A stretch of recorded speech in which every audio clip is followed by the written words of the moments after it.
పరలోకానికే చేరాలన్నదే నీ ఆశ అన్నాను. నా ఆశ అదే. ఆశ అదే. నేను అలా నేను చేస్తాను. మొట్టమొదటిగా నువ్వు తయారవ్వాలి దేవుడి రాజ్యం. నువ్వు తయారవ్వకూడదు మమ్మీ. నేను ఆల్రెడీ తయారైపోయాను. ఇంత బచ్చ కూడా అప్పుడు తయారైపోయాను. కరెక్టే, కానీ నువ్వు దేవుడి పరంగా వెళ్ళాలి. తాగుడు అనేది ఉండకూడదు. అచ్చే మరి ఇప్పుడు నేను సైతాను ఇది సైతాన్ సంబంధించినవన్నీ నీ దగ్గర ఉన్నాయి. ఇవన్నీ దేవుడు విడిచిపెట్టామన్నాడు, అవి పడేయమన్నాడు.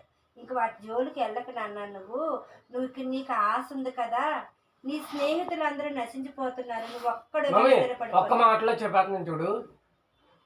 దేవుడు బంటు అయ్యి నేనే సైతాన్ అవుతాను. మళ్ళీ సైతాన్ అవుతాను అంటున్నావు. దేవుడు బంటే అవుతాను. సైతాన్ వచ్చి దేవుడు కాళ్ళ దగ్గర నిలబడాలి కదా, ఆ బంటే నేను అవుతాను.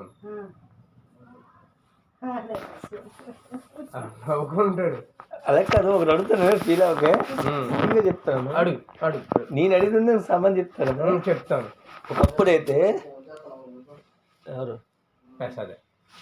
నేను ఒకప్పుడు ఇటు బంట అవుతావు, నువ్వు బంట అవుతావు కానీ ఏంటి నువ్వు పోయి అమ్మకుతాను బయటికి వెళ్ళబా చెప్తాను. అవుతున్నావు ఇట్రా బాబు, నువ్వు రోజు రోజుకి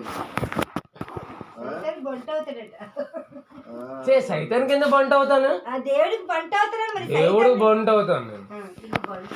సైతాన్ చెత్త కూడా చంపాను. సైతాన్ని